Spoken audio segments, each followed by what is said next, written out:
Welcome to McPlum, simple solutions served daily. In this video, I will explain how to play Tft Mobile, updated. Start by opening the app and choosing a set, then focus on building a steady economy and understanding core item recipes. I'll guide you through early rounds, carousel priorities, and basic champion synergies so you know when to roll and when to save. Keep calm during placement checks and adapt to enemy threats to climb more consistently.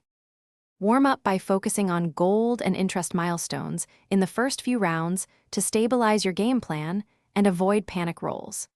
Scout opponents every few rounds to spot threats and adapt your positioning early. Use the carousel to secure key items and test flexible champions to see which synergies form naturally. Then commit to a direction once you find 2 or 3 core pieces that work together. As you move into mid-game, prioritize completing items on your main carry and assess whether to reroll or level for upgrades based on shop odds. Shift positioning to counter assassins or heavy AoE, and consolidate traits to hit meaningful synergies like 3 or 4 piece bonuses. Push for a win condition while maintaining economic health, and be ready to pivot if a stronger comp emerges in your lobby.